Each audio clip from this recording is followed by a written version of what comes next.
Hello there, booktube. Aaron here. Hope you're doing all right. You might have noticed that today is not Thursday, and yet in my hands I have a book where the page or the words on the page don't make it from one margin to the other, which is a bit of an anomaly, right? Normally poetry is only for Thursdays. Not so anymore. David Wiley is going to be reading a poem every day in March, or at least going to try to, and I don't think I can do that. This week Steve Donahue's been doing a poetry video every single day, unprecedented really, and he pretty much outright challenged me, I think, to do a non-poetry Thursday poetry video, and I thought I'd heed the call. I'm going to do it. I don't think I'll do a poem every day, but I like this anarchic energy, so I'm going to play to it. I'm going to have a go. And I've just finished a series on the Wasteland by T.S. Eliot, and that's been taking up a lot of my poetry time here on BookTube. And I know what you've been thinking. You've been seeing it, might have seen it come up, and you might have thought that the Wasteland it's not really a real poem, is it? Really, it doesn't rhyme that much. It doesn't even make any sense, and yeah, I'm sure you've been thinking that, and as well you should. So I have here some top-notch, highbrow, rhyming poetry just for you. This is called The Jumblies, and it's by Edward Lear. The Jumblies. They went to sea in a sieve, they did. In a sieve they went to sea. In spite of all their friends could say, on a winter's morn, on a stormy day, in a sieve they went to sea.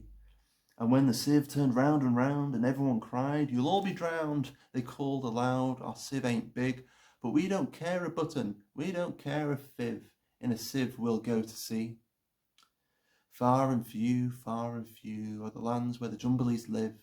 Their heads are green, their hands are blue, and they went to sea in a sieve. They sailed away in a sieve, they did, in a sieve they sailed so fast, with only a beautiful pea-green veil tied to a riband by way of a sail to a small tobacco pipe mast. And everyone said who saw them go, "Oh, they won't be soon upset, for the sky is dark and the voyage is long, and happen what may, it's extremely wrong to sail to sea in a sieve to sail so fast." Far and few are the lands where the Jumblies live. Their heads are green and their hands are blue, and they went to sea in a sieve. The water it soon came in, it did. The water it soon came in. So to keep them dry, they wrapped their feet in a pinky paper, all folded neat, and they fastened it down with a pin. And they passed the night in a crockery jar, and each of them said, "How wise we are! Though the sky be dark and the voyage be long, yet we never can think we were rash or wrong, while round in our sieve we spin. Far and few are the lands where the Jumblies live. Their heads are green and their hands are blue, and they went to sea in a sieve." And all night long they sailed away, and when the sun went down, they whistled and warbled a moony song to echoing sound of coppery gong in the shade of the mountains brown. "Oh, Timberlow, how happy we are when we live in a sieve and a crockery jar, and all night long in the moonlight pale we sing away with a pea green sail in the shade of the mountains brown." Far and few are the lands where the Jumblies live. Their heads are green and their hands are blue, and they went to sea in a sieve. They sailed to the western sea, they did, to a land all covered with trees, and they bought an owl and a useful cart, and a pound of rice and a cranberry tart, and a hive of silvery bees, and they bought a pig and some green jackdaws, and a lovely monkey with lollipop paws, and 40 bottles of Ringbo Ree, and no end of Stilton cheese. Far and few are the lands where the Jumblies live, and their heads are green and their hands are blue, and they went to sea in a sieve.